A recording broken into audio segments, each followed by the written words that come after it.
데살로니가전서 5장 16절부터 18절에 있는 말씀 다 같이 읽습니다. 항상 기뻐하라, 쉬지 말고 기도하라, 범사에 감사하라. 이것이 그리스도 예수 안에서 너희를 향하신 하나님의 뜻이니라. 아멘. 미국 텍사스주 댈러스에 사는 맥클러 박사는 300명을 3개의 그룹으로 그렇게 나누어서 실험을 했습니다. 첫 번째 그룹은 오늘 일어난 일들을 모두 적으십시오 라고 했고, 그 다음에 두 번째 그룹은 오늘 기분 나빴던 일들을 기록하십시오. 그렇게 매일매일 기록하는 것이에요. 그리고 세 번째 그룹은 오늘 감사했던 일들을 모두 적으십시오.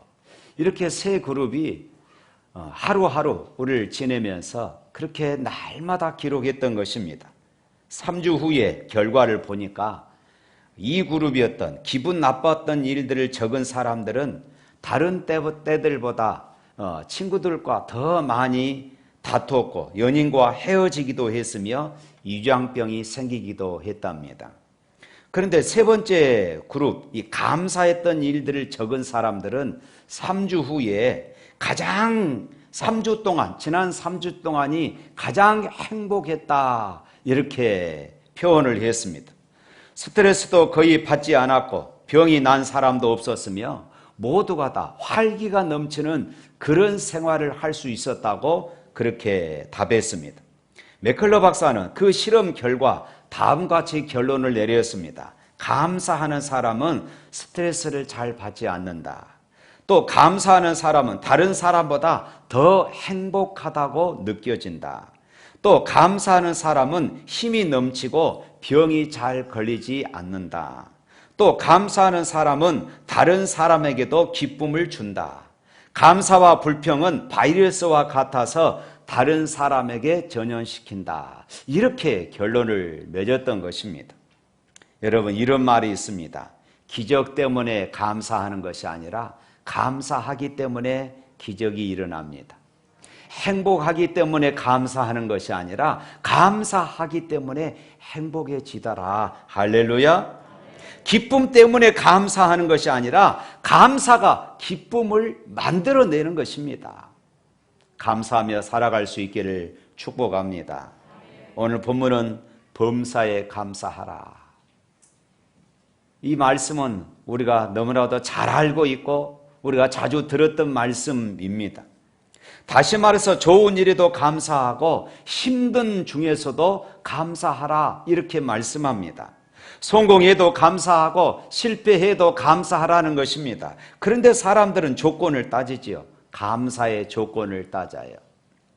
그런데 아무리 감사의 조건을 찾아도 찾을 수가 없습니다. 모든 삶이 힘들기만 하는 것입니다. 목사님, 받은 것이 없어서 그렇지 하나님께서 제게 좋은 것 주시고 많은 복을 주시면은 제가 어떻게 감사하지 않을 수 있겠습니까? 저절로 감사가 되지요. 이렇게 하실 분이 있을는지 모릅니다. 그러나 그 말은 여러분들이 정말로 모르고 하는 이야기입니다. 실제로 받은 것이 많고 너무 크고 귀한 은혜를 받아도 우리는 감사가 너무나도 인색한 그런 삶을 살아가게 되는 것입니다. 저와 여러분 모두는 다 구원받았습니다. 할렐루야. 그런데 받은 구원이 얼마나 감사합니까? 그런데 여러분 솔직히 너무 무덤덤하지는 않습니까? 어떤 교인이 예수를 믿었지만은 복은 별로 받은 것이 없습니다 하는 이런 기가 막힌 이야기를 하는 이야기를 들었습니다. 우리 찬송가에 나 같은 죄인 살리신 주 은혜에 놀라워, 이 찬양을 작사했던 분이 존 누턴입니다. 이분은 묘비에 이렇게 써달라고 유언을 남겼습니다. 한때 이교도였으며 탕자였고 아프리카 노예상이었던 존 누턴은 우리 주 예수 그리스도의 풍성하신 긍휼로 말미암아 용서받고 크게 변화되어 마침내 성직자가 되었으며 자신이 그토록 오랫동안 부인했던 바로 그 믿음을 전파하며 버킹엄에서 16년간 그리고 올리교회에서 27년간을 섬겼다. 그는 평생 이 구원받은 은혜에 감격하며 살았어요. 그래서 그는 목사였지만은 목회를 하면서 자기가 섬기는 그 교회에 매주 걸레로 청소하는 그런 삶을 살았습니다. 그러면서 하나님의 은혜에, 하나님의 구원하신 은혜, 나 같은 죄인이 이런 은혜를 받았다며 감사하며 살았던 것입니다. 여러분, 존 누턴 목사님은 평생 구원받은 그 은혜에 감격하며 살았습니다. 오늘 저와 여러분은 어떻습니까? 한번 생각해 보아야 합니다. 하나님께서는 구원을 저와 여러분들에게 주지 않으실 수도 있다 하는 것입니다. 구원을 저와 여러분들에게 주지 않으실 수도 있으셨다는 것입니다. 실제로 여러분, 우리 주변을 돌이켜 보십시오. 구원받지 못하고 죽어가는 사람들이 얼마나 많은지 모릅니다. 그 사람들이 나보다 더 뛰어나고 나보다 더 잘난 사람들입니다. 그럼에도 불구하고 예수 믿지 못하고 구원받지 못해서 죽어가는 사람들이 참 많습니다. 그런데 웬일인지 무슨 까닭인지 저와 여러분들은 구원을 받았습니다. 이것이 얼마나 놀랍고 감격스러운 일입니까? 전적으로 하나님의 은혜라는 말을 빼고서는 답을 할 수가 없는 상황입니다. 내 공로는 아무것도 없습니다. 멸망당하는 사람과 비교하여 우리가 잘한 것이 아무것도 없습니다. 모두가 다 하나님의 은혜입니다. 왜 하나님이 나를 택하여 주셨고 저 사람은 그냥 죽게 하셨는지 우리는 알 수가 없습니다. 정말로 생각하면 평생 감격스러운 일인 것입니다. 그런데 그 감격이 벌써 다 식어져 버렸습니다. 세상에 구원보다 더 놀라운 큰 복이 어디 있습니까? 문제는 우리가 그런 엄청난 복을 받았음에도 불구하고 우리가 평생 동안 이 구원의 감격 속에 살지 못한다는 것입니다. 여러분, 돈 100만 원이 공짜로 생기면 얼마나 좋습니까? 우리 얼굴에 그냥 저절로 우리 표정이 달라질 것입니다. 그런데 여러분, 지옥 갈 자가 구원받은 이런 은혜는 처음 예수 믿을 때 감격으로 끝나고 지금은 너무나도 짜증나.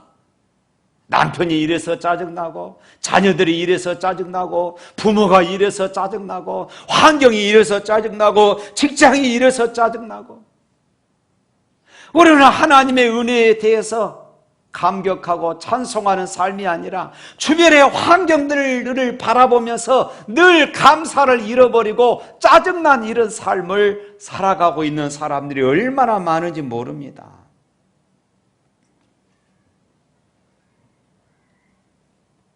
상상할 수 없는 하나님의 은혜를 받았지만은 하나님의 은혜를 잊어버리고 사는 사람들의 모습입니다. 사랑하는 성도 여러분, 은혜가 주어져도 감사가 없으면 은혜가 은혜되지 않습니다. 우리는 은혜 받았습니다, 은혜 받았습니다 하며 살고 있습니다. 우리가 말씀을 들을 때, 때로는 간증을 들을 때, 찬양 들을 때, 다른 사람의 신앙을 보면서 은혜 받았습니다, 이런 말들을 수없이 많이 합니다. 그런데 그 많은 은혜를 우리는 잊어버리고 살아갑니다. 그래서 은혜는 많이 받았지만 믿음이 자라지 않고 내 입술이 변하지 않고 내 삶이 변하지 않는 것입니다. 누가복음 17장에 보면은 10명의 나환자가 고침을 받는 그런 기록이 나와 있습니다. 여러분, 나병은 지금 암보다도 더 무서운 천벌에 가까운 그런 병입니다.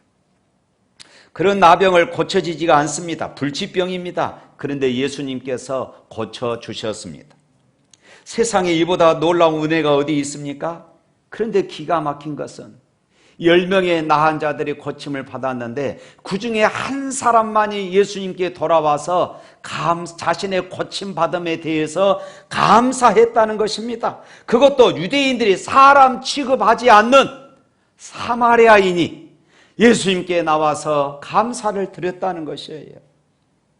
다른 9사람은 어디 갔겠습니까? 우리가 상상할 수 있겠죠?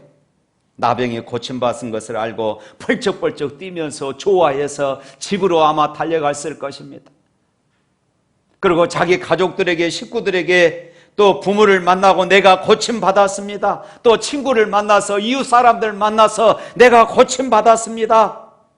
그 좋은 기분이야 충분히 이해가 되는 상황입니다. 그런데 문제는 감사해야 되겠다는 생각이 그들에게는 없었던 것입니다. 9명은 나병에 고침받고도 곧 이 받은 은혜를 잊어버렸다는 것이에요. 그래서 9명은 나병은 고침을 받았지만은 더 큰 은혜, 구원과 죄 사함의 은혜는 그들이 받지를 못했던 것입니다. 예수님께 즉시 돌아와 감사를 드렸던 이 사마리아인 한 사람만 주님 앞에 감사를 드렸고 그는 죄 사함과 구원의 은혜까지 누리게 된 줄로 믿습니다. 사랑하는 성도 여러분, 하나님이 내게 은혜를 주셨을 때 하나님, 제가 이런 은혜를 받았습니다 하고 감사하는 것은 얼마나 놀라운 일인지 몰라요. 은혜가 계속해서 은혜되는 역사가 일어나는 것이에요. 내가 받은 은혜에 감사하면은 그 은혜가 계속해서 또 다른 은혜로 이어지는 것이에요. 그래서 하나님께로부터 놀라운 은혜를 받고 살면 계속해서 넘치는 은혜가 쏟아지는 것입니다. 그런데 하나님께로부터 놀라운 은혜를 받고도 당연한 일로 여긴다면은 하나님이 우리에게 주신 은혜는 멈춰버리는 것입니다. 유명한 흑인 오페라 가수인 제시 놀만이 과거 만델라 남아프리카 공화국의 대통령이 된 것을 축하하여 영국 런던 임블리 스타디움에서 축하 공연을 하게 되었습니다. 거기에 많은 순서자들이 있었습니다. 그리고 이분은 제시 놀만은 맨 마지막이었습니다. 그날 대부분 출연자들은 인기 록 밴드 그룹들과 록 가수들이었습니다. 한 사람 한 사람, 한 그룹 공연이 끝날 때마다 사람들이 열광하며 소리를 지르며 환호성을 돌렸습니다. 무려 10시간 이상의 이런 열광들이 그곳에 일어나게 되었던 것입니다. 그리고 만 10시간의 시간이 지난 이후에 이제 밤이 컴컴해지기 시작합니다.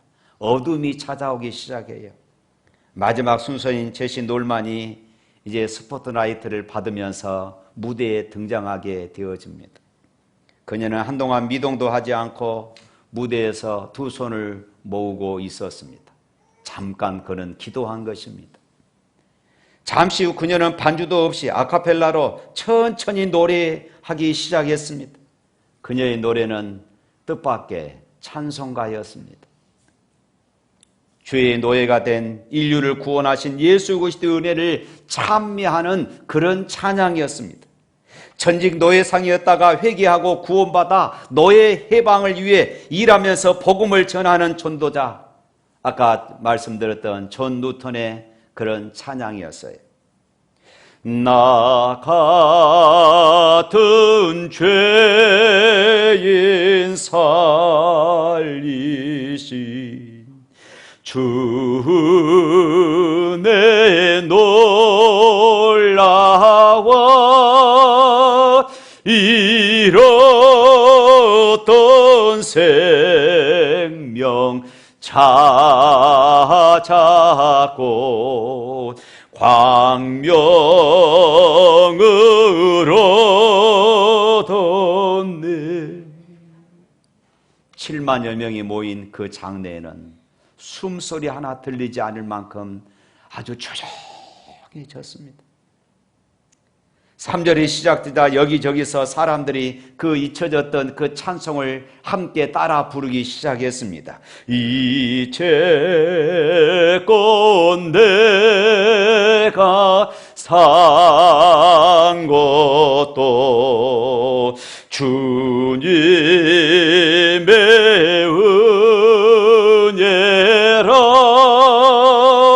또 나를 장차 본향에 인도해 주시리. 찬양이 끝났을 때에 그 관객들은 울고 있었습니다. 그들은 한동안 스타디움을 떠나지 못했고 깊은 정막 속에서 침묵에 잠겨 있었습니다. 한 기자는 그날 그곳에 성령이 임하였다고 그렇게 보도했다고 그럽니다. 최신 놀만의 찬양은 그 다음 주일날 적지 않는 사람들이 발걸음을 교회로 향하게 했다는 것이었습니다. 놀만의 찬양 속에서 증거된 예수 그리스도의 은혜가 그동안 잊고 살아버렸던 구원의 감격과 죄사함의 은혜를 회복하였으며 그들의 마음을 치유했던 것이에요. 사랑하는 성도 여러분, 감사절을 지키는 이유가 있습니다. 우리가 헌금하기 위해서 감사절을 지키는 것이 아닙니다. 말할 수 없는 구원의 은혜를 잊지 말자. 할렐루야. 바로 이것입니다. 말할 수 없는 구원의 감격을 우리가 잊지 말자. 이것을 다시 회복하자. 그래서 우리가 감사절을 지키는 것입니다. 멸망받아 지옥에 갈 죄인이었는데 구원받아 하나님의 자녀로 우리가 살게 되었습니다. 구원의 이 감격이 있으면은 형편이 좋아서 풍족해서 감사하는 것이 아니라 어떤 형편 속에서도 하나님 앞에 감사하게 되는 것입니다. 고생도 감사고 고난을 당해도 감사하는 것입니다. 이런 감사야말로 세상을 이기는 감사입니다. 고생도 감사한다고 믿는 사람들을 꺾을 시련이 이 세상에 어디 있겠습니까? 그런데 감사할 것이 없다? 하나님은 안타까워하시는 것이에요. 여러분, 자녀가 좋은 성적표를 가져왔기 때문에 감사하는 것, 이것은 진정한 성도의 감사가 아니면 당연한 것이잖아요. 이런 감사는 자녀의 신앙을 망쳐놓을 수 있습니다. 성적을 받아온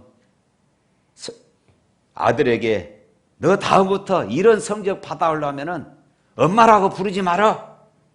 야단을 쳤더니 그 다음번 성적표를 받아와가지고는 아줌마 그러더랍니다.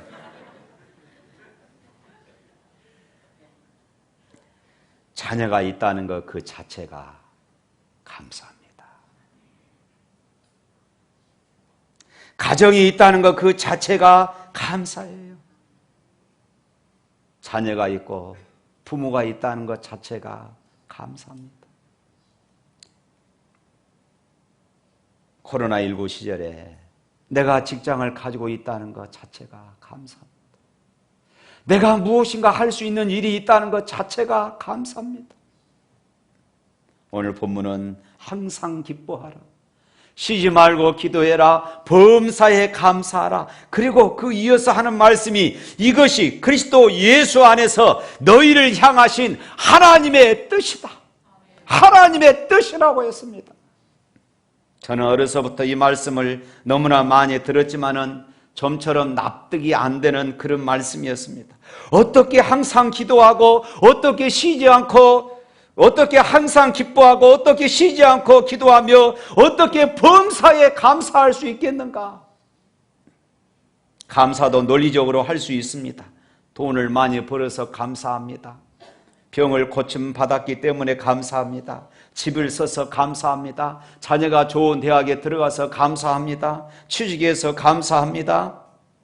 그러나 구원받은 성도의 감사는 이것과 다른 것입니다. 모든 것이 감사합니다. 이유는 너무나도 엄청난 복을 받은 것을 알고 있기 때문이에요. 흔히 죽을 병에 걸렸던 사람이 건강을 되찾아 태어나는 날 보이는 파란 하늘을 바라보면서 감사가 나옵니다. 길거리의 풀들조차도 잡초조차도 감사가 되는 것이에요. 길거리에 부딪힌 사람조차도 감사하게 되더라는 그런 말이 있습니다. 이 사람이 감사한 것은 죽을 병에서 살아났다는 이 엄청난 것 때문에 감사하는 것입니다. 사실 그동안 얼마나 힘든 일이 많았겠으며 또 앞으로도 얼마나 힘든 일이 많이 있겠습니까? 그러나 죽을 줄 알았는데 살게 된 것, 그것 하나만 생각하기로 한 것입니다. 그래서 감사가 되는 것이에요. 감사의 사람으로 변화되라는 것입니다. 예수님을 믿는 사람들에게 이와 같은 변화가 일어나는 것입니다. 평생 열등감과 좌절감 속에 살았었는데 자신이 하나님의 형상대로 지음받았다는 이런 존귀한 차임을 깨닫게 되었을 때에 감사가 저절로 터져 나오는 것입니다. 무거운 죄책감 속에서 살았는데 그 모든 죄가 예수님의 십자가 은혜로 다 용서함을 받았다는 그 확신하게 되었을 때에 감사가 터져 나오는 것입니다.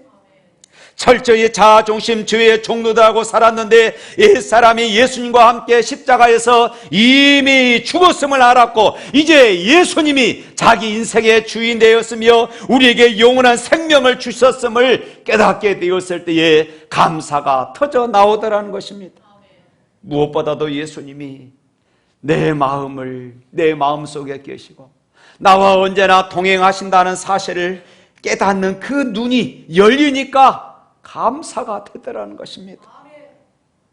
감사의 사람이 되는 것은 어떤 조건 때문에 감사하는 것이 아닙니다.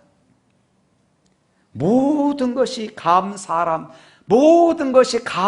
사람이 되었다는 것이에요. 언제나 감사요, 범사에 감사뿐입니다. 오직 감사만 하며 사는 것이에요. 불평거리들, 짜증난 일들, 그런 것들 보지 않습니다. 감사거리를 보는 것이에요. 시선이 바꾸어지더라는 것입니다. 여러분 어떻습니까? 우리는 감사거리를 보지 않고 불평거리들, 짜증거리들, 원망거리들을 보지 않습니까? 손영원 목사님은 두 아들이 순교에 있을 때에 아들을 죽인 원수 공산당 청년 안재선을 용서하고 자기의 양아들로 삼았습니다. 그리고 그가 사형당할 처지에서 살려주었습니다. 그것도 대단한 일이지만은 더 놀라운 것은 두 아들의 장례식장에서 9가지 감사를 하나님께 드렸지 않습니까? 누가 봐도 불평할 일이잖아요. 누가 봐도 원망할 일이잖아요. 누가 봐도 괴로운 일이잖아요. 그런데 그분은 감사거리를 찾은 것입니다. 감사거리를 본 것입니다. 그래서 하나님 앞에 감사를 드린 것이에요.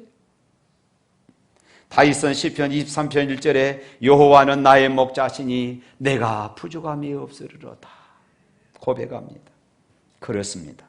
목자이신 예수님을 마음에 모시고 사는 사람에게는 부족함이 없다, 이런 고백이 나오는 것입니다. 그래서 고난도 축복임을 깨닫고 감사하게 되는 것입니다. 다윗이 사울 왕에게 쫓겨다니다가 짐승들이 사는 광야 동굴에 그렇게 피신했습니다. 그 어두컴컴한 굴 속에서 다윗은 무릎을 꿇고 얼굴을 땅바닥에 대고 얼마나 울었는지 모릅니다. 그렇게 밤새 울며 기도하다가 새벽에 되었을 때에 다윗의 마음에 변화가 일어났어요. 비록 굴 속이지만은 여전히 하나님이 나와 함께 하심을 깨달았던 것입니다. 하나님을 바라보게 되자 그 눈물과 한탄이 오히려 감사가 되고 찬송으로 바뀌어지게 된 것입니다. 그러면서 그가 지었던 시가 시편 57편 7절부터 11절 말씀입니다. 우리 다 같이 한번 읽어보도록 하겠습니다. 시작. 하나님이여 내 마음이 확정되었고 내 마음이 확정되었사오니 내가 노래하고 내가 찬송하리이다. 내 영광아 깰지어다. 비파야 수구마 깰지어다. 내가 새벽을 깨우리로다. 주여 내가 만민 중에서 주께 감사하며 문나라 중에서 주를 찬송하리이다. 무릇 주의 인자는 커서 하늘에 미치고 주의 진리는 궁창에 이르나이다. 하나님이여, 주는 하늘 위에 높이 들리시며 주의 영광이 온 세계 위에 높아지기를 원하나이다. 할렐루야. 그 비참한 상황 속에서 이렇게 찬양했어요. 다윗만이 아닙니다. 하박국 선지자도 그랬습니다. 하박국서 3장 17절부터 18절 말씀입니다. 또 다 같이 읽습니다. 비록 무화과 나무가 무성하지 못하며 포도나무에 열매가 없으며 감람나무에 소출이 없으며 밭에 먹을 것이 없으며 우리의 양이 없으며 외양간에 소가 없을지라도 나는 여호와로 말미암아 즐거워하며 나의 구원의 하나님으로 말미암아 기뻐하리로다. 하박국이 이렇게 감사했던 그 시기는 지금 이스라엘이 바벨론에게 멸망할, 바벨론이 침략해 와서 이스라엘을 짓밟힌 그런 상황을 눈앞에 두고 했던 그런 감사였어요. 어떻게 이런 상황에서 감사거리를 찾을 수 있겠습니까? 하나님을 바라보는 눈이 열린 사람은 아무것도 거둘 것이 없어도 감사하게 되더라는 것입니다. 하나님을 바라보는 눈이 열린 사람은 환경이 어떠하더라도 감사가 되더라는 것이에요. 빌보에서 전도하다가 붙잡혀서 매를 맞고 지하 감옥에 착고에 채워서 갇혀졌습니다. 그랬던 바울과 실라는 한밤중에 그 지하 감옥에서 찬송하고 기도했습니다. 그랬더니 지진이 일어나는 기적이 일어난 것입니다. 할렐루야. 하나님이 함께 하시는 것을 바라보았기 때문에 그렇습니다. 주님이 그 상황 가운데서도 함께 하신다는 것을 바라보았기 때문에 그들은 그 상황에서도 찬송할 수 있었던 것이에요. 사랑하는 성도 여러분, 하나님의 자녀들의 감사는 남보다 무엇을 많이 가졌다거나 원하는 것을 많이 받았기 때문에 드리는 감사가 아닙니다. 살기 힘들고 사업이 부진하고 정치가 짜증나고 경제가 어렵더라도 불만과 원망, 실망과 좌절, 자포자기하지 않습니다. 감사하며 찬송하며 삽니다. 왜냐하면 언제나 함께 하시는 주님을 바라보기 때문에 그렇습니다. 사랑하는 성도 여러분, 예수님께서 왜 우리의 구원을 위해서 십자가에서 죽으셔야만 했습니까? 여러분과 제가 그런 사랑을 받을 만한 그런 자격이 있습니까? 우리가 사랑받을 만한 그런 자격이 없음에도 불구하고 예수님께서는 우리를 사랑하셔서 오늘도 깨진 우리의 삶을 회복시키시기를 기뻐하시는 분이십니다. 상처 입은 마음을 치유해 주시고 우리가 처한 상황들을 온전히 변화시켜 주실 것을 믿으시기를 바랍니다. 이처럼 우리 안에 들어오심으로써 우리를 위해 행하시는 모든 것을 가리켜서 우리는 하나님의 은혜다, 이렇게 말하는 것입니다. 따라서 감사는 그 하나님의 말할 수 없는 은혜에 대한 우리들의 반응입니다. 우리들의 신앙 고백이에요. 하나님 감사합니다. 하나님 감사합니다. 은혜와 감사는 언제나 짝을 이룹니다. 짝을 이루어요. 두 명의 연주자가 서로 주고받은 멜로디를 통해 아름다운 화음을 만들어내는 것처럼 은혜와 감사는 바로 그와 같습니다. 신앙의 화음이에요. 사랑하는 성도 여러분, 하나님의 은혜는 언제나 넉넉하게 우리에게 부어주십니다. 우리의 환경이 어떠하든지 주님은 여전히 우리와 함께하여 주십니다. 감사로 화답하며 하나님께 영광을 돌리며 신앙의 아름다운 하모니를 드러내는 저와 여러분